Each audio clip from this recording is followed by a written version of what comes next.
Have you ever seen the best plot twist drama? That moment when everything turns upside down at the end? The scene that leaves you speechless. Today is Easter, and we encounter the greatest plot twist in the history of humanity. It is a story where death turns into life and despair turns into hope. Everyone, imagine this. 2,000 years ago, on the day when Jesus was crucified, his disciples felt that all hope had collapsed.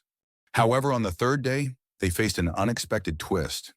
Today in John 11:25-26, Jesus proclaims to us like this: I am the resurrection and the life. What kind of twist will these words bring to our lives? John 11 deals with the incident of Jesus' friend Lazarus dying. At that time, Jewish society was under the oppression of the Roman Empire, and religiously, it was a period of conflict between the Pharisees and Sadducees over matters of faith. In Matthew 22:23, it is noted that the Sadducees did not believe in the resurrection. In this context, Jesus demonstrates the power of resurrection through the death of Lazarus. Culturally, the Jews held a hope for life after death, but how that would actually come to pass was vague. In his conversation with Martha, Jesus proclaims that he is not just the future resurrection, but the one who gives resurrection and life here and now. Jesus asked Martha a question in the face of Lazarus' death: I am the resurrection and the life. Do you believe this? This question is not just about Lazarus' resurrection, but about the faith in the fact that Jesus is the source of resurrection and life. Jesus is the one who possesses the power of resurrection and is the resurrection itself. This means not just a simple physical revival, but a transition to eternal life. In our lives, there are situations that seem like the dead. Even in the face of loss and despair, Jesus gives new life with the power of resurrection. Jesus gives us not a temporary existence, but eternal life from God. Those who believe in Jesus can hope for eternal life beyond death and can live with the power of that life even in this moment. Martha and Mary were in despair in the face of Lazarus' death. Lord, if you had been here, my brother would not have died.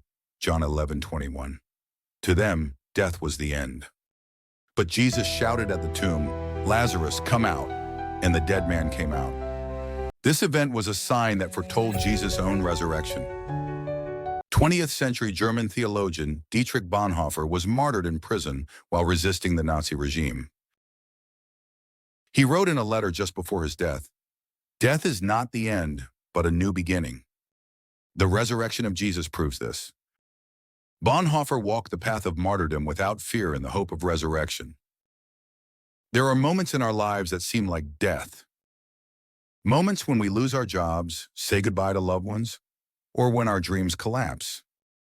But Jesus says, I am the resurrection and the life. Even before your tomb, Jesus gives new life.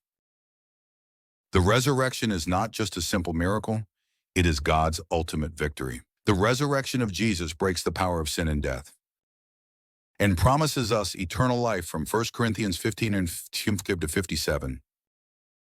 This is the core of our faith. Those who believe in the resurrection carry the hope of life beyond death and live by God's power even in this moment. Today on Easter, Jesus asks us, do you believe this? The resurrection is not a story of a distant future. Right now in our lives, Jesus renews us with the power of resurrection.